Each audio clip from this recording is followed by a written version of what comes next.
야고보서 5장 7절에서 10절까지의 말씀 한 절씩 교독하고 마지막 절 함께 있습니다. 그러므로 형제들아, 주께서 강림하시기까지 길이 참으라. 보라, 농부가 땅에서 나는 귀한 열매를 바라고 길이 참아 이른 비와 늦은 비를 기다리나니, 너희도 길이 참고 마음을 굳건하게 하라. 주의 강림이 가까우니라. 형제들아, 서로 원망하지 말라. 그리하여야 심판을 면하리라. 보라, 심판주가 문 밖에 서 계시니라. 형제들아, 주의 이름으로 말한 선지자들을 고난과 오래 참음의 본으로 삼으라. 아멘. 오늘 우리가 함께 읽은 야고보서의 말씀, 예수님의 친동생인 야고보가 쓴 서신입니다. 예수님의 친동생임에도 불구하고 야고보서의 시작은 예수 그리스도의 종 야고보는 이렇게 시작을 합니다. 예수 그리스도의 종으로, 우리 형님이 아니라 예수 그리스도의 종 야고보로 자신을 고백하며 그분이 하나님이시고 그리스도이심을 그렇게 고백을 하고 있습니다. 우리 야고보서의 핵심 단어가 있는데요, 그것이 바로 인내라고 하는 겁니다. 인내라고 하는 단어가 핵심 주제어예요. 이 시기가 환난과 박해의 시기였기 때문입니다. 오늘 우리가 읽은 본문의 말씀도 이제 인내에 대한 말씀이죠. 그런데 야고보는 이제 1장 1절 자신을 소개하고 인사를 한 뒤에도 바로 이 인내에 대한 이야기들을 그들에게 이 서신을 통해서 그렇게 드러냅니다. 1장 2절에서 4절의 말씀을 제가 좀 읽어보겠습니다. 내 형제들아, 너희가 여러 가지 시험을 당하거든 온전히 기쁘게 여기라. 이는 너희 믿음의 시련이 인내를 만들어내는 줄 너희가 알미라. 인내를 온전히 이루라. 이는 너희로 온전하고 구비하여 조금도 부족함이 없게 하려 함이라. 여러분들, 우리 그리스도인들이라고 우리가 늘 경험하고 있듯이 시험이 없지 않잖아요, 그죠? 우리에게는 시험이 있고 어려움의 시간들이, 우리에게 인내해야 될 시간들이 분명히 있어요. 여러 가지 형태로 시험은 찾아온다고요. 때로는 나의 죄가 그런 시험의 환경을 또 부르기도 하고요. 또 아니면 세상에 죄 많은 세상이 우리를 그렇게 시험으로 빠뜨리기도 합니다. 여러 가지 형태로 시험은 반드시 찾아옵니다. 시험을 우리가 도망가거나 피해가는 그리스도인들이 아니에요. 당연히 마주하게 되어 있습니다. 그런데 이 믿음의 사람들에게 이 시험은요, 야고보는 그렇게 가르치는 거예요. 구원받은 믿음의 사람들은 이 시험을 기쁘게 여기라라고 그렇게 가르칩니다. 여러분들, 시험과 기쁨은 어울리는 단어가 아니에요. 시험은 아프죠. 고난의 시간, 시험의 시간은 아프고 힘들고 고통스러운 겁니다. 그런데 야고보는 뭐라고요? 기쁨이라고 가르친다고요. 이게 왜 도대체 기쁨이냐고요. 야고보가 이 시험을 기쁨이라고 말하는 이유가 아까 읽은 말씀에서 분명하게 드러나요. 왜냐하면 이 시험의 시간이 결국은 인내할 수 있는 기회를 만들기 때문이에요. 이 시험과 시련이 인내할 수 있는 시간. 여러분들, 우리가 인내도요, 인내할 환경이 돼야만 인내할 수 있어요. 모든 것들이 다 좋고 괜찮고 즐겁고 기쁜데 내가 인내합니다 할 수는 없거든요. 인내라고 하는 것은 아픈 거예요. 힘든 거예요. 그러나 그 상황에서 내가 시험과 환난 가운데서도 그 인내의 기회를 통하여서, 그 시간을 통하여서 마주하고 만나고 경험하는 하나님의 특별한 수업이 있는 거예요. 하나님의 특별한 은혜가 있다고요. 우리가 기쁘고 즐거운 일이 가득할 때 인내한다고 하지 않죠. 인내는 반드시 어렵고 힘든 눈물의 시간을 견디는 거라고요. 근데 이상하게도 믿음의 사람들은 이 시간이 있어야만 믿음의 사람처럼 되더라고요. 성경에 나오는 많은 믿음의 인물들이요, 여러분, 그냥 땅하고 드러난 경우가 별로 없어요. 항상 이 믿음의 인내의 시간들이 있어요. 그들이 준비하고 기다리고 견뎌내고 참았던 시간들이 있어서 그 이후에 주님께서 쓰신다고요. 대표적인 사람이 모세죠. 모세는 여러분 40, 40, 40으로 나뉘거든요. 모세의 40은 왕자로서의 40이에요. 고급 세상의 지식들을 배우는 시간들이었습니다. 왕자로서의 훈련을 40년 동안 받아요. 그리고 40년은 광야로 쫓겨가서 광야 생활의 40년이에요. 그래서 80년을 어떻게 보면 준비하는 시간을 가져요. 그리고 주님께서 부르셔서 나머지 40년을 이제 주님께서 부르신 이스라엘의 위대한 지도자로 하나님이 쓰시는 종으로 40년을 쓰임받는 거예요. 그래서 모세의 마지막 40년을 보고 우리가 그 앞에 있었던 80년을 잊어버리면 안 된다고. 80년이 준비되고 40년을 쓰임받았던 사람이 모세라고. 그러니까 항상 이 믿음의 시간들, 인내의 시간들이 있어요. 여러분들 믿음의 사람 아브라함도 마찬가지죠. 하나님께 큰 민족을 약속을 받았습니다. 그때가 75세였어요. 주님께서 나타나셔서 본토 친척 아비 집을 떠나라고 말씀하세요. 내가 내게 큰 민족을 너를 통해서 그렇게 큰 민족을 허락하겠다라고 주님이 약속하십니다. 그런데 이 약속이 이루어지기까지요 25년이 걸리는 거예요. 25년. 여러분들 말이 25년이지 25년의 시간이 얼마나 긴 시간입니까? 25년이라는 오랜 시간을 인내해서 약속의 아들 이삭을 만나는 거예요. 인내의 시간이 그만큼 있는 겁니다. 물론 중간에 흔들린 시간들도 아브라함의 또 방황했던 시간들이 살짝은 있었어요. 그게 뭐 그 증거가 이제 이스마엘이기도 합니다만 주님이 아니다, 그 아들 아니다라고 말씀을 하셨어요. 더 기다리라고 말씀을 하셨다고요. 그리고 25년에 이제 이삭을 만나는 거예요. 히브리서 6장 15절에서는요. 그가 오래 참아 약속을 받았다라고 기록을 하고 있습니다. 그래도 아브라함은 믿음의 사람으로서 주님의 약속을 붙잡고 어쨌든 견디고 기다린 사람이라 그래서 그 약속을 하나님의 약속의 성취를 본 사람, 그 사람이 믿음의 사람 아브라함이라고요. 여러분들 야곱도 마찬가지죠. 야곱은 외삼촌 라반의 집에서 부당한 대우를 받으며 20년을 견뎌야 됐어요. 이제 딸을 주겠다라고 해서 두 딸을 얻는데 14년 또 부당한 또 일을 하는데 또 시간이 걸리고 해서 20년이라고 하는 시간 동안 그렇게 억울한 시간을 견뎌야 됐습니다. 뭐 요셉은 말할 것도 없죠. 우리가 너무 잘 아는 그 억울한 시간들, 형들에게 팔려서 노예로 살아갔던 그 시간들이 있지 않습니까? 요셉이 꿈을 꾼 후에 20년 이상이 지나서 그 꿈이 이루어지는 거예요. 어려운 시간들을 견디고 노예의 시간을 견디고 부당한 내가 결정하지 않은 그러나 형들이 원망스럽게도 자신을 팔았던 그 어둠의 시간들을 견뎌내야 되는 거예요. 이들 모두 공통점 긴 혹독한 시험의 시간을 견딘 거예요. 뭐 야곱 이게 다윗도 말할 것도 없죠. 다윗도 기름 부음을 받고서도 계속해서 사울에게 쫓기는 시간들을 견뎌내서야만 그 뒤에 하나님께서 진정한 이스라엘의 통합 왕으로 정말 모든 지파들이 인정하고 밀어내는 지파가 없이 모두가 환영하는 이스라엘의 왕으로 다윗이 그렇게 추대가 된다고요. 긴 혹독한 시험과 시련의 시간이었습니다. 그러나 이 어려움의 시간들을 통과할 때 하나님께서 주시는 약속의 말씀이 이루어질 뿐 아니라 이들 모두 훌륭한 믿음의 사람으로 태어나게 되는 거예요. 그래서 여러분들이 이 고난의 시간이 없이는 믿음의 사람이 태어날 수가 없어요. 고난의 시간 없이 믿음의 사람이 태어날 수 없다는 데에 그 반대의 인물을 제가 항상 이야기하는 인물이 있죠. 솔로몬이에요. 솔로몬의 인생에는요 고난이 없어요. 솔로몬의 인생에는 아버지 다윗의 그 화려함을 물려받아서 왕이 되었고 처음에는 하나님을 향한 믿음의 고백도 다윗이 준비해준 그 성전을 건축할 만한 그 모든 재료들도 충분히 다 사용해서 하나님께 예쁨을 받았다고요. 근데 그의 결론이 좋지가 않아요. 저는 그 이유를요 철저하게 이 고난의 시간이 없었기 때문으로 저는 해석을 해요. 고난의 시간이 없었기 때문에 그의 결국은 인내하지 못하고 넘어졌던 그의 인생을 보게 된다고요. 여러분들 믿음의 사람은 반드시 이 인내의 시간이 필요해요. 이것이 있어야만 믿음의 사람이 완성이 되고 또 그렇게 주님을 향해 걸어갈 수가 있는 겁니다. 야고보서에서는 인내가 이루는 것이 있다라고 말씀을 해요. 그것이 바로 온전함인데요.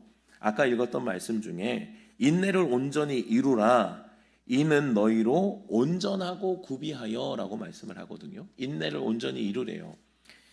이는 너희로 온전함을 이룬대요. 여러분들 온전함을 원어로 보면 목적의 일은 성숙한이라는 뜻을 가지고 있습니다. 인내를 통하여서 믿음의 사람은 어떻게 된다고요? 성숙함을 이루게 된다고요. 여러분들 성숙함이라고 하는 것은 어떤 겁니까? 우리가 살아가는 인생에서도 우리가 성숙한다고 하잖아요. 우리의 인격이 성숙하고 생각이 성숙하잖아요. 이 성숙함은요, 여러분, 이 시야가 자기중심적에서 이 시야가 더욱더 넓어지는 것을 뜻해요. 어린아이 때는 뭐예요? 내게 중요하잖아요. 이거 내 거. 남의 것도 뺏어서 내 거라고 하는 것이 어린 시절 아닙니까? 그런데 성장하게 되면 어떻게 돼요? 나 혼자만 잘 먹고 맛있는 거 먹는 게 아니라 옆에 사람도 함께 나눌 때 그 기쁨을 누리는 것을 알게 되는 것을 우리는 성숙함이라고 하는 거예요. 시야가 넓어지는 거예요. 여러분들 믿음도 똑같습니다. 믿음도요, 성숙하지 못할 때는 뭐냐면 자꾸 나만 보여요. 내가 어떻게, 내가 누려야 되고, 내가 먹어야 되고, 내가 평안해야 되고, 내가 뭐 더 주님 앞에 복을 더 누려야 되고, 내가 된다고요. 근데 신앙이 성장하고 성숙해지면은 시야가 넓어지기 시작해요. 자기중심적인 이 믿음에서 옆 사람이 보이기 시작하는 거예요. 내가 행복한 것처럼 저 사람도 더 행복했으면 좋겠고, 저 사람이 평안했으면 좋겠고, 저 사람의 어려움과 슬픔의 상황이 나도 같이 울게 된다고. 이게 뭐예요? 성숙함이에요. 그리고 그 시야가 어디까지 넓어져요? 주님의 마음까지 가는 거예요. 주님의 마음까지 가요. 기도하다 보면 주님의 마음이 느껴지고, 주님의 마음이 느껴질 때에 나라를 위해서 울고, 교회를 위해서 울고, 한국교회와 이 믿음의 이 우리들의 살아가는 삶을 위해서 울기 시작한다. 내일도 아닌데 왜 우냐고. 이게 성숙함이 있는 사람이 우는 거예요. 그래서 여러분들, 인내를 통해서 어떻게 된다고요? 시야가 넓어지는 거예요. 나 중심에서 더욱더 옆 사람과 이웃과 공동체와 하나님 나라와 민족을 볼 수 있는 시야로 넓어져요. 이 성숙함이 인내를 통해서 이루어지는 거예요. 또 온전함과 더불어 이루는 것이 있습니다. 인내를 온전히 이루라. 이는 너희로 온전하고 구비하여 조금도 부족함이 없게라고 합니다. 이 구비하여라는 말씀이 뭐라고 무슨 뜻이냐면 이 단어를 보면 결핍이 없는 상태로 나와요. 뭔가 부족함이 없는 상태, 모든 것들이 메워진 상태로 그렇게 이야기를 합니다. 채워진 상태예요. 온전함과 결핍이 없는, 부족함이 없이 채워진 상태, 어떨 때 이루어진다고요? 풍족함에서요? 아니요. 이상하죠, 여러분? 풍족함에서 이게 채워질 것 같잖아요. 풍족함에서 내가 뭔가 온전함도 이루어지고 내 안에 빈틈없이 채워지는 것도 뭔가 이루어질 것 같잖아요. 근데 영의 질서, 영의 이 원리는요, 반대인 거예요. 풍족함에서는 이것이 이루어지지 않는 거예요. 풍족하면 그냥 내가 잘 먹고 잘 사는 데에만 관심이 있고 그냥 누리는 것에만 관심이 있다고요. 그런데 결핍이 있고 인내의 시간을 마주하게 된다면요, 그 상황 가운데서 이상하게 오히려 더 온전해지는 거예요. 오히려 더 부족함이 없이 채워진다고요. 그 밑바닥에서 하나님의 마음을 경험하게 되고, 그 밑바닥에서 나를 보게 되고, 그 밑바닥에서 나를 만들어 가시는 하나님의 마음을 보게 된다고요. 부족함이 없이 채워진 상태는 인내를 통하여 이루어진다고. 그러니 여러분들, 우리 모두에게는 뭐가 필요해요? 인내가 필요한 거예요. 내 인생에서 아직까지 인내의 시간이 없었다면, 여러분들 혹시나 계속해서 도망 다니고 있다면 인내의 시간을 꼭 마주하셔야 돼요. 인내의 시간이 없이는요, 믿음의 사람이 완성되는 케이스가 없어요. 혹시나 있더라도 솔로몬의 케이스가 되는 거예요. 인내의 시간이 반드시 필요해요. 인내의 시간을 통하여서 온전함과 구비함이 이루어지고 모든 것이 부족함이 없이 하나님께서 채우시는, 하나님께서 원하시는 믿음의 사람이 됨을 여러분들 믿으시기 바랍니다. 모든 인간은 연약합니다. 그래서 하나님의 이 주님의 거친 손길 같지만 이 주님의 다루심이 없이는 절대로 내가 다듬어지지 않는 거예요. 인내의 시간을 통해서 하나님은 우리의 뾰족한 가시들을 꺾어내기 시작하십니다. 나도 몰라요. 나도 몰랐어요. 이렇게 내가 뾰족한 가시가 있는 줄. 내가 이렇게 남을 찌르는 가시가 있는 줄 몰랐다고요. 내가 이렇게 이기적인 줄도 몰랐고, 내가 이렇게 하나님을 사랑한다라고 하면서 내 중심적 하나님 사랑인 줄도 몰랐어요. 그런데 그 인내의 시간을 통해서 경험하게 되는 거예요. 내 모습을 보게 되는 거예요. 내가 이렇게 뾰족했구나. 내가 이렇게 사랑이 없었구나. 내가 이렇게 믿음이 없었구나. 내가 이렇게 어렵구나를 발견하게 되는 거예요. 미성숙한 믿음을 주님께서 온전하게 부족함이 없이 채워지는 상태로 인내의 시간을 통하여 주님께서 역사하고 계신다고요. 야고보서의 인내에 대한 말씀을요, 로마서에서도 동일하게 이야기해요. 똑같아요. 똑같은 원리로 이야기를 해요. 여러분들, 우리 야고보서와 로마서를 이야기할 때 신학적으로는 약간의 긴장 상태에 있다라고 이야기를 합니다. 왜냐하면 야고보는 너 믿음이 있니? 그럼 너 행함으로 너의 믿음을 보여. 이게 이제 야고보서에서 말씀하는 이 행함이 있는 믿음이잖아요. 그죠? 근데 로마서는 믿음을 얘기하거든요. 은혜로, 오직 선물로 주님께서 주시는. 사실 똑같은 이야기인데, 그러나 이제 약간의 그 강조점이 조금 다르다 보니 긴장감이 있다라고 이야기를 해요. 그런데 결국은 같은 말이에요. 오늘도 이 야고보가 한 말씀과 그리고 바울이 한 말씀을 보면 똑같아요. 똑같아요. 로마서 5장 3절의 말씀을 보면요, 우리가 환난 중에도 즐거워한대요. 똑같은 말이죠, 그죠? 이는 환난은 인내를, 인내는 연단을, 연단은 소망을 이루는 줄 알미로다. 누가 보면은 같은 사람이 쓴 말씀처럼 보여요. 그런데 야고보가 쓴 글과 이거는 바울이 쓴 글이라고요. 바울이 쓴 서신이라고요. 환난 중에도 즐거워한대요. 이는 환난은 인내를, 인내는 연단은, 연단은 소망을 이루는 줄 알미로다. 환난 중에도 즐거워할 수 있는 건 뭐예요? 환난을 통해서 무슨 기회를 얻어요? 인내할 수 있는 기회를 얻는다고요. 이게 기회라고 말하는 것이 참 이게 환난 중에 있는 분들에게는 조심스러운 말이에요. 그러나 성경의 원리가 그런 거예요. 성경의 원리가 환난 가운데서 인내의 기회를 얻을 수 있대요. 인내를 통해서 뭐가 이루어져요? 믿음의 연단이 이루어지는 거예요. 이 인내를 통해서 믿음이 더욱더 채워지기 시작하는 거예요. 온전함으로 부족함이 없이 구비할 수 있도록 주님께서 채워주시는 시간들이에요. 그 연단을 통해서 어떻게 됩니까? 하나님을 향한 뜨거운 소망이 더욱더 내 안에 불타오르기 시작하는 거예요. 여러분들 때로는 삶에서 왜 하나님이 나에게 이렇게 가혹하나 싶을 때가 있어요. 옆 사람은 그런 것 같지 않고 남들은 잘 평안하게 사는 것 같은데 유독 하나님 왜 이렇게 나에게 가혹하시나 싶을 때가 있다고요. 여러분들 그때 잊지 마십시오. 깊은 연단의 시간은요, 하나님의 어마어마한 기대가 있는 시간임을 여러분들이 잊지 마시기 바랍니다. 깊은 연단의 시간만큼, 깊은 인내의 시간만큼 주님은 우리를 향해서 거는 기대가 크신 거예요. 그리고 주님께서는 만들어지라고 말씀하고 계시다고요. 그 상황을 통해서 나를 온전한 자로 세워지기를 기대하고 계심을 잊지 말고 만들어지는 자 되시기를 주님의 이름으로 축복합니다. 그러니 여러분들이 인내의 시간에 가장 기본이 뭐겠어요? 버티는 거예요. 인내의 시간에 뭐 말할 게 없어요. 가장 기본이 버티는 거예요. 그냥 뭐 잘하는 게 아니라 그냥 버티는 거예요. 인내해야 될 시간에 가장 하지 말아야 할 쉬운 선택이 뭘까요? 도망가는 거예요. 도망가는 거. 도망가면은 내가 그 자리를 벗어나면은 편하거든요. 그 자리를 벗어나면은 이제 더 이상 아프지 않아도 될 것 같거든요. 여러분들 대표적인 인물이 요나죠, 그죠? 요나, 도망의 대표자 요나 아닙니까? 하나님께서 요나에게 니느웨로 가라고 명령합니다. 왜냐하면 그들을 회개시키고자 하시는 주님의 마음이 있었어요. 주님께서 보실 때 그들에게는 회개해야 됐고 그들이 회개하라고 외치면 돌아갈 가능성이 주님께서 아마 있었겠죠. 그래서 이후에 요나가 가서 외칠 때 그들이 막 죄를 뒤집으시고 진짜 회개하기 시작한다고. 근데 이거 요나가 원하는 게 아니에요. 하나님은 니느웨 사람들을 향해서 끝까지 인내하기를 원하셨고 요나에게 명령하시는 거예요. 너도 그 인내에 동참해서 너도 그 회개를 전하라고. 그런데 요나는 그들을 용서할 수 없는 거예요. 나의 원수와 같은 자들, 저들이 회개하고 돌아오는 것을 원치 않는 거예요. 그러니 말씀도 전하기 싫은 거예요. 하나님은 그들을 용서하기로 작정하셨는데 요나는 하나님의 그 인내에 동참하지 않는 겁니다. 그래서 어떻게 결정해요? 도망가기로 결정해요. 어디로 갑니까? 다시스로 가죠. 결과는 풍랑을 만나서 물고기 뱃속에서 다시 회개하고 니느웨로 돌아가야 했습니다. 여러분들 도망가는 길을 잘 기억하셔야 돼요. 도망가는 길이 끝나면 도망갈 만해요. 그렇게 해서 결론이 끝났다, 마침표가 찍혀지면 도망갈 만하다니까요. 그런데 도망가는 길은요, 미룰 뿐이에요. 미룰 뿐이라고요. 내가 지금 당장 만나야 될 것을 1년 뒤에 만나는 그 시간이 그냥 뒤로 가는 것이지 도망가는 게 아니에요. 도망가는 길이 끝나는 길이라면 도망 다닐만 하죠. 그런데 도망가는 길은 돌아가는 길이라니까요. 내가 계속해서 돌아가는 거예요. 그 주님이 원하시는 모습이 뭐 모세의 인생으로 본다면 80살쯤에 모세가 만들어져야 되는데 모세가 만들어지지 않은 거예요. 그럼 어떻게 되겠어요? 모세의 인생이 더 미뤄질 수도 있겠죠.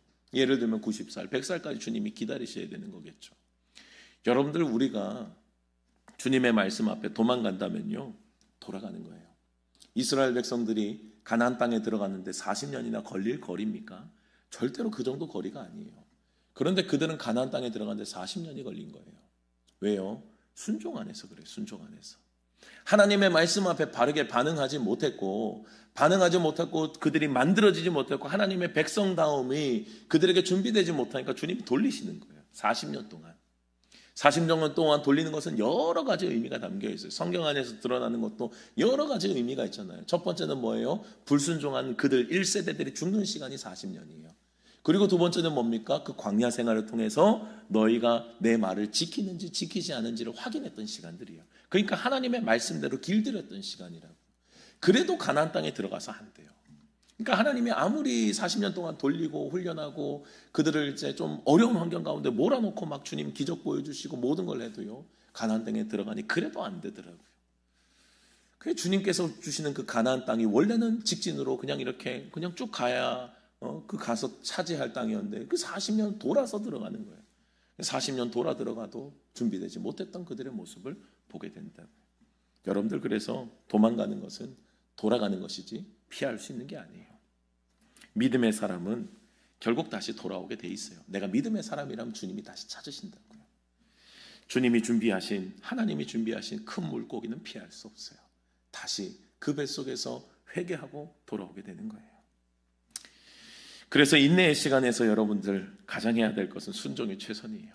그리고 그 자리에서 버티는 게 최선이라고요. 피투성이가 돼도 그 자리에서 버텨야 되는 거예요. 그냥 이를 악물고 그 자리에서 버텨내야 되는 거예요. 잘하지 않아도 돼요, 여러분. 버티는 것만 해도 인내의 시간에는 정말 잘하는 거예요. 그것만 해도 참 힘들다는 것을 우리 모두가 알고 있잖아요. 그 자리에 버티는 거예요, 눈물로. 혹시 여러분들 지금 인내의 시간을 통과하는 분들이 계시다면 여러분들 하나님의 마음을 여러분들이 이해할 수 있기를 바랍니다. 말씀 안에서 발견한 주님의 마음이 뭐예요? 온전하고 흠이 없게, 부족함이 없게 만들어 가시는 하나님의 손길의 시간인 거예요. 나를 아름다운 작품으로 빚어가시는 시간들이에요. 여러분들, 그래서 일단 그 자리에 머물러야 되는 거예요. 그 자리에 머물고 버텨서 놀라운 작품이 지금 나에게서 만들어지고 있음을 잊지 말고 그 작품이 나에게서 계속해서 주님이 기대하고 계심을 분명히 내가 믿음의 눈으로 바라보면서 그 자리에서 주님께 순종하고 걸어가야 되는 겁니다. 하나님께서 놀랍게 축복하시고 반드시 들어 사용하시는 그날이 올 것입니다. 오늘 우리가 읽은 야고보서 5장 7절에서 8절의 말씀도 동일하죠. 인내의 말씀이에요. 그런데 환경이 어떤 환경이냐면 주님의 강림을 기다리는 자에게 주시는 인내의 말씀입니다. 여러분들, 처음 예수님의 승천을 목격한 믿음의 사람들은요, 예수님의 올라가심을 봤다고. 하늘로 올라가심. 하늘로 올라가심을 본 사람들이 천사가 나타나서 주님이 본 그대로 다시 오시리라고 말씀하실 때 그들에게 여러분들 의심의 여지가 있었겠어요? 주님이 올라가심을 봤다고요. 그러니까 주님이 본 그대로 다시 내려오신다고 그러니 진짜 그냥 주님이 내려오신다는 것은, 재림하신다는 것은 그들에게는 뭐 이상한 이야기가 너무도 당연한 거예요. 아니, 지금까지 주님을 봤고 주님이 하늘로 승천하신 것을 봤고 죽었다가 살아나신 것도 봤고 부활을 목격했고 모든 것들을 다 봤어요. 그들에게 재림의 믿음이 없을 수가 없어요. 그들은 그래서 그냥 철떡같이 믿었어요. 그건 너무도 자연스러운 믿음이었어요. 그래서 여러분들, 주님이 다시 오신다는 것에 조금 더 의심이 없었기 때문에, 이러한 믿음이 있었기 때문에 처음부터 복음서가 기록이 되지도 않았어요. 복음서가 있을 필요가 없어요. 왜요? 주님께서 일단 말씀하신 것이 선포라고요. 주의 말씀을 전파하라 그랬지 주의 말씀을 기록하라고 안 하셨다고요. 그러니 초대교회의 그 사람들은 그냥 주님의 말씀을 전하고 주님의 말씀대로 살아내기에 바빴다고요. 그것을 뭐 기록할 이유가 뭐가 있어요? 내가 전하면 되는데. 그 다 경험한 사람들인데. 근데 이게요, 시간이 자꾸 늦춰지는 거예요. 초대교회 하나님이 가르친 말씀을 전파하는 것을 목표로 삼았지 기록하는 것을 목표로 삼지 않았습니다. 그래서 목적에 따라 서신을 보낸 초기 바울 서신이나 옥중 서신이 사복음서보다 먼저 앞서 있어요. 그 뒤에 이제 사복음서가 이제 목적에 따라서 이거 안 되겠다, 이게 남겨야겠다. 이게 생각보다 우리가 생각했던 것보다 그 시간이 아닌가 보네 하고 이제 예수님의 그 행적들을 기록해 놓기 시작했어요. 그게 사복음서라고요. 제일 처음에 마가복음부터 기록이 되죠.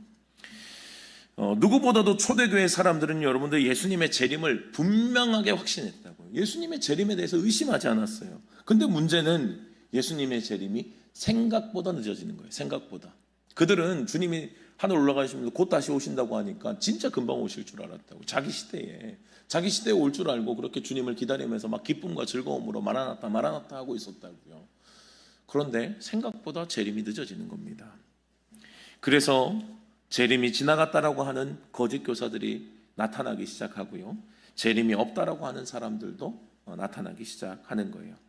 믿음의 사람들에게 이 재림의 믿음이 흔들리기 시작하는 거예요. 야고보서의 이 배경처럼요, 박해 속에서 예수님을 믿을래 말래, 믿으면 죽고 안 믿으면 산다 이러고 있을 때 여러분들이 밖에 속에서 예수님을 선택해야 된다는 것은 이 재림에 대한 확신이 있냐 없냐가 굉장히 중요했다고요. 이런 밖에 속에서는 더욱더 중요한 믿음인 거예요. 그래서 야고보는 더욱 예수님의 재림에 대해서 흔들려서는 안 된다라고 권면하고 있는 거예요. 흔들려서는 안 된다. 오늘 7절의 말씀을 보면요, 형제들아 주께서 강림하시기까지 길이 참으라라고 말씀합니다. 여러분들 주님의 재림을 어떻게 기다려야 돼요? 참으며 기다리는 거예요. 길이 참으며 기다려요. 8절에는 더합니다. 너희도 길이 참고 마음을 굳건하게 하라. 주의 강림이 가깝다라고 말씀하고 있어요. 주님의 강림을 기다리는 자들은 어떻게 해요? 길이 참고 마음을 굳건하게 해야만 기다릴 수 있는 거였어요. 여러분들, 농부가 땅에서 나는 귀한 열매를 바라고 기다리는 것은 속절없는 기다림이 아니죠. 오늘 7절의 말씀을 보면 농부의 비유를 하거든요. 밭에 씨를 뿌리고 땅에서 나는 귀한 열매를 바라고 길이 참죠. 농부는 길이 참아요. 그래서 1년 농사기도 하고 뭐 반년 농사기도 하고 그렇잖아요. 그러니까 1년 동안 기다려서 한 번 수확하는 거예요. 반년 동안 기다려서 한 번 수확하는 거예요.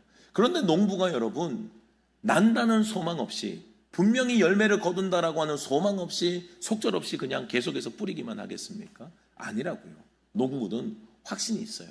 언젠가 그 날이 온다라고 하는 확신이 있다고요. 분명한 결과를 알고 믿고 기다린다고요. 결국 그 날이 올 것이기 때문이에요. 그 날을 알기에 끝까지 인내하고 수고하는 것입니다. 여러분도 우리가 대림절 세 번째 주일을 보내고 있지만 주님의 기다림은 어때요? 속절없는 기다림입니까? 우리가 1년 농사에 그 날이 오는 것이 분명했던 것처럼 주님의 다시 오심을 기다리는 것이 아직까지 이루어지지 않았다고 해서 우리가 그것을 가벼이 여기면 안 된다고요. 주님은 약속하신 대로 분명히 오실 겁니다. 약속하신 그 말씀을 반드시 이루실 것입니다. 여러분들 모두가 그 약속을 믿고 온전히 기다릴 수 있는 은혜가 있기를 주님의 이름으로 축복합니다. 주님의 약속의 말씀을요, 정말 내가 거둘 것처럼 기다려야 된다고요. 정말 그 열매를 내가 볼 것처럼 그렇게 주님을 기다리는 자세가 주님의 오심을 기다리는 자세라고요. 여러분들이 인내하고 수고하고 길이 참는 것, 이게 적당히겠어요, 여러분? 그냥 대충 농부는 여러분 열매 하나를 보면서 수고하고 그냥 1년 모든 것들이 열매를 보고 가는 거예요. 그게 여러분들 대충이겠습니까? 적당이겠습니까? 여러분들 주님의 오심을 기다리는 것도 그런 거예요. 대충 기다릴 수 없어요. 대충 기다리면 무슨 길이 참고 마음을 굳건하게 합니까? 대충 기다리면 그냥 기다리죠. 내 할 일을 하면서 적당히 이루어졌네 라고 하고 그냥 가면 되잖아요. 근데 주님의 오심을 기다리는 자세가 그게 아니라고 이야기를 하는 거예요.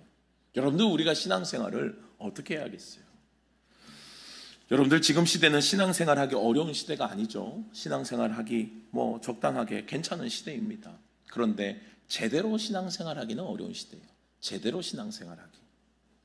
하나님을 사랑하는 사람들은 많지만 하나님만 사랑하는 사람은 드문 시대예요. 하나님을 사랑하는 것과 하나님만 사랑하는 것은 여러분들 천지차이입니다. 하나님을 사랑하는 것은 뭐예요? 이것도 사랑하고 저것도 사랑하고 그 가운데 이제 주님도 한 7번, 6번에 넣고 그렇게 사랑하는 거예요. 주님도 한 3, 4번에 넣기도 하고 그냥 많은 것들 중에서 그냥 주님 하나 쓱 껴 넣어가지고 넣는다고요. 우리 단기 선교를 가보면요, 단기 선교 우리 인도네시아나 이런 이제 지방 캄보디아나 이런 이제 우상들이 많은 지역을 가면요, 거기에서 전도가 어려운 이유가 거기에 있대요. 거기에는 예수님을 믿으라고 하면 믿겠대요.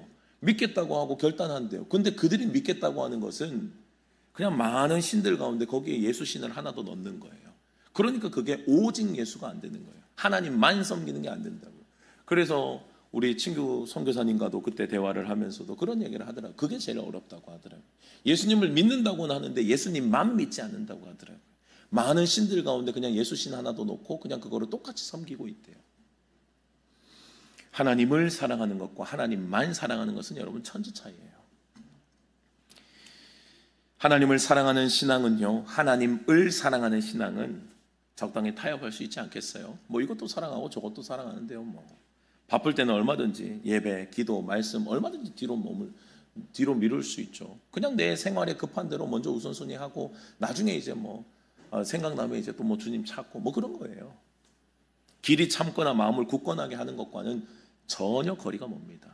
여러분들, 적당히 신앙생활하는 것은 마음을 굳게 먹을 필요가 없어요. 마음을 왜 굳게 먹어? 그냥 적당히 살아가도 그냥 되는데. 근데 주님의 오심을 기다리는 진짜 자세는요, 마음을 굳게 하는 거예요.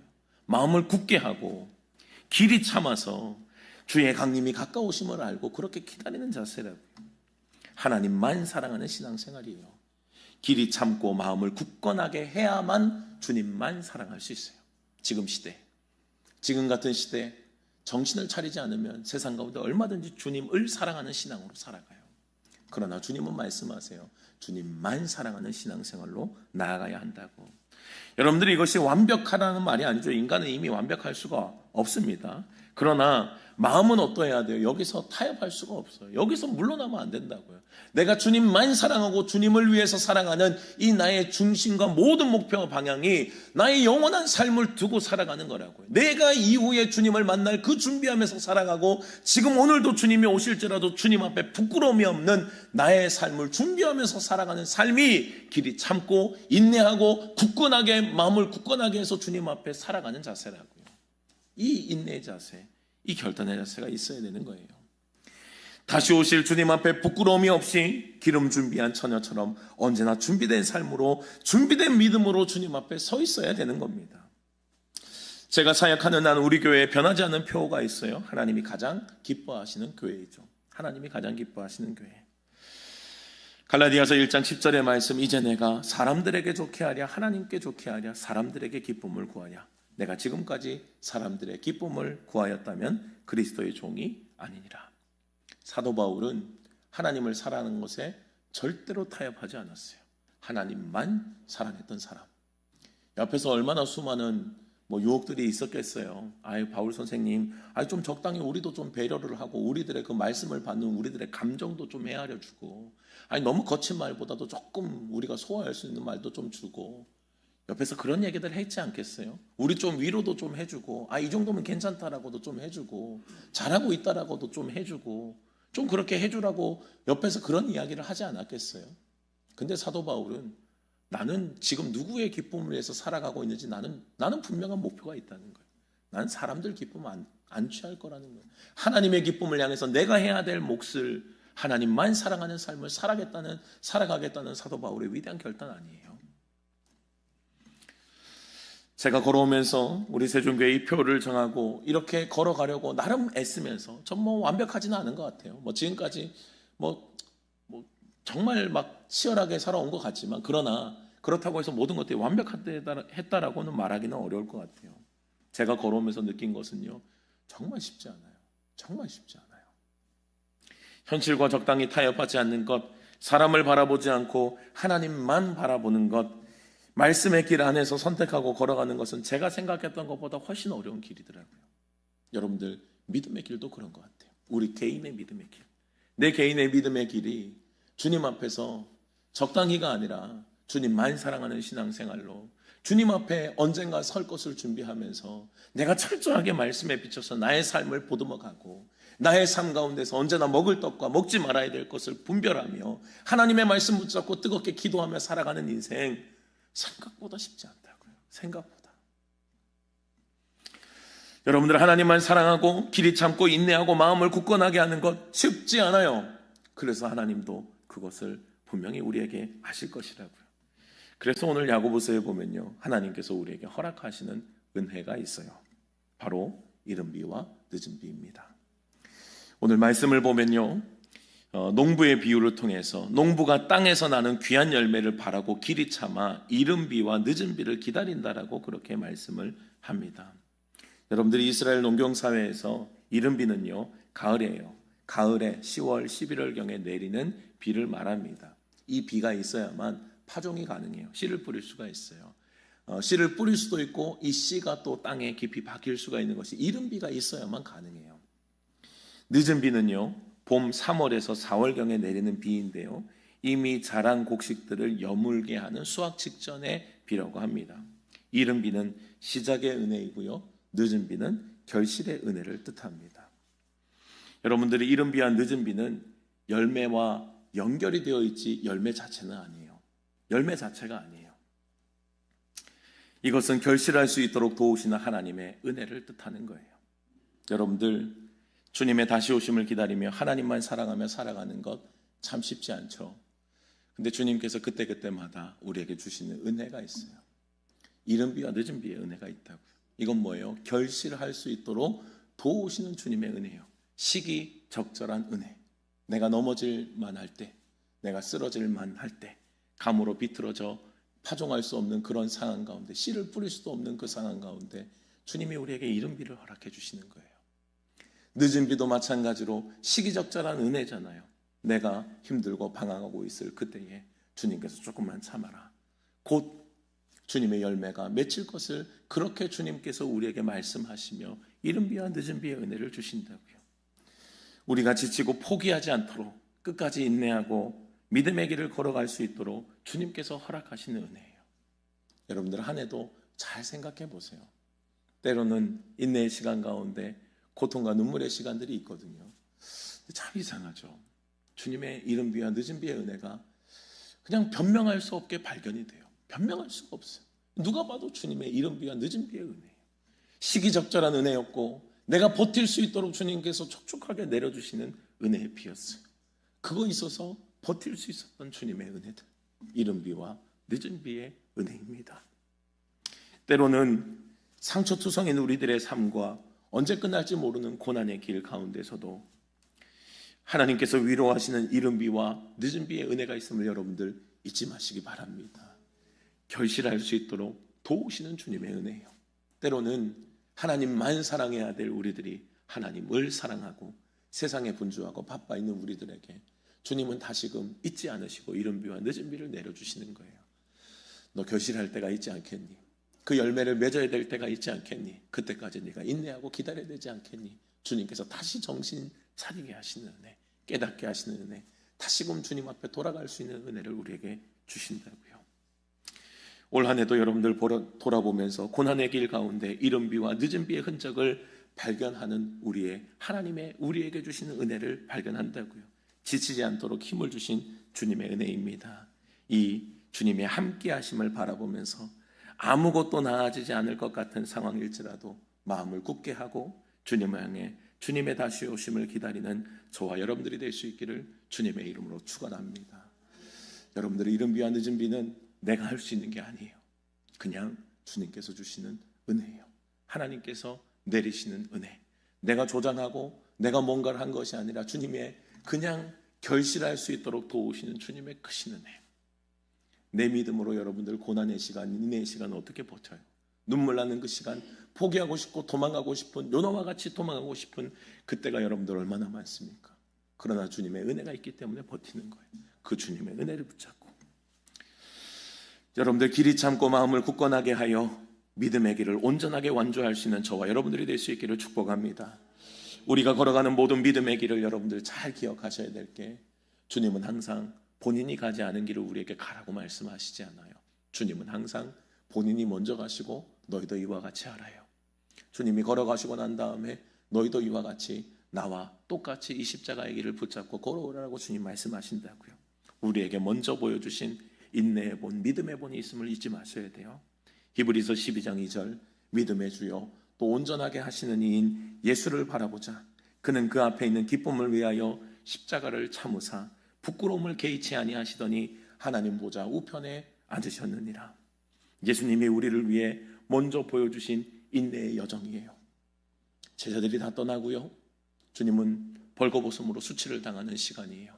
그러나 주님은 그 길을 마다하지 않으셨어요.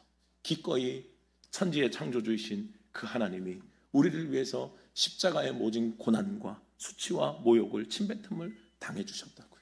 왜요? 우리를 살리시려고. 여러분들, 우리의 삶의 고난이 아무리 커도 주님보다 크겠습니까, 여러분? 주님께서 걸어내신 십자가보다 내 고통이 더 클까요? 그 고난 속에서 주님의 사랑을 이루신 그 주님의 사랑의 깊이를 발견할 수 있는 은혜가 있기를 축복합니다. 내가 걷는 고난의 여정보다, 인내의 여정보다 더 깊은 주님의 사랑이에요. 포기할 수 없었던 주님의 사랑, 그것을 기꺼이 이루어내시고 부끄러움을 개의치 않으셨던 그 주님의 십자가를 우리가 바라보는 거예요. 그 고난 속에서 주님의 십자가의 깊이를, 그 사랑의 깊이를 발견하며 주님의 사랑으로 위로받는 저와 여러분들이 되시기를 축복합니다. 늘 감당할 힘을 여러분들 주세요. 이른 비와 늦은 비의 은혜를 주신다니까요. 그래서 버티면 이겨요. 버티면 이깁니다. 끝까지 버티는 자에게 주님께서 반드시 열매, 결실을 맺게 하실 것입니다. 이른 비와 늦은 비의 은혜 속에서 날마다 감사하며 끝까지 견디며 하나님을 바라보고 주님 앞에 서는 그날, 주님 앞에 칭찬받는 저와 여러분들이 되시기를 주님의 이름으로 축복합니다. 주님, 우리의 유일한 소망이신 주님만을 바라봅니다. 다시 오신다 약속하신 주님의 말씀을 붙잡고 그 주님을 기다립니다. 때로는 괴롭고 슬프고 낭망하여 넘어질 때가 있지만 그때마다 이른 비와 늦은 비의 은혜를 우리에게 허락하심에 감사와 찬양과 영광을 올려드립니다. 결국은 열매 맺게 하시는 분은 주님이심을 잊지 않도록 도와주시옵소서. 내가 버티는 것이 아니라 주님의 은혜로 버티고 있음을 잊지 않게 주여 도와주시옵소서. 한 해도 인내와 괴로움의 골짜기를 걸어갈 때가 있었지만 그때도 여전히 주님의 이른 비와 늦은 비의 은혜가 있었음을 고백합니다. 내가 버틴 것 같았지만 주님께서 버티게 하셨으니 주님 감사를 드립니다. 앞으로 걸어가는 모든 또다시 굳게 기다리고 마음을 굳건하게 하여 길이 참는 우리의 모든 재림을 기다리는 우리의 믿음이 나 홀로 걸어가는 것이 아니라 주님께서 나와 함께 하심을 잊지 않도록 주님 도와주시옵소서. 주님이 주시는 그 위로로, 주님이 주시는 그 이른 비와 늦은 비의 은혜로 끝까지 이 길을 완주해낼 수 있도록 우리 모두를 축복하여 주시옵소서. 세상은 여전히 우리를 혼란스럽게 하고 우리에게 믿음을 빼앗아가는 모든 환경들을 조성하지만 흔들리지 않도록 주님 도와주시고 굳건하게 주님을 바라보며 끝까지 영원한 그 세계를 주님 앞에 서는 그날을 준비해 나가는 우리 모두가 되게 하여 주시옵소서. 한 주간도 살아갈 우리의 모든 삶의 자리들마다 주님께서 꼭 은혜를 베풀어 주셔서 너무 견디기 힘들 때에 꼭 이른 비와 늦은 비의 은혜 주님 허락하여 주셔서 지치고 낭망하지 않도록 주님 도와주시고 걸어가는 요정마다 주님의 흔적들을 발견하며 위로받을 수 있도록 도와주시고 끝까지 주님을 사랑하는 신앙이 아니라 주님만 사랑하는 신앙으로 승리하는 세종의 모든 성도님들 되시도록 축복하여 주시옵소서. 지금은 우리 주 예수 그리스도의 은혜와 하나님의 크신 사랑하심과 성령의 교통하심이 오늘도 주님을 바라보며 주님만 바라보며 끝까지 믿음의 여정에 승리하기를 소망하는 이른 비와 늦은 비의 그 하나님의 크신 은혜 덕분에 끝까지 완주할 수 있음을 다시 한번 더 마음에 굳게 다짐하고 굳게 참고 마음을 굳건하게 하고 길이 참음으로 주님의 강림을 계속해서 기다리기를 소망하는 이 자리에 모인 모든 주의 사랑하는 성도님들 머리 위에 가정과 직장과 자녀들 위에 주님께서 피로 값주시고 세우신 세종교회 위에 이제로부터 영원토록 함께 계시기를 간절히 축원하옵나이다. 아멘.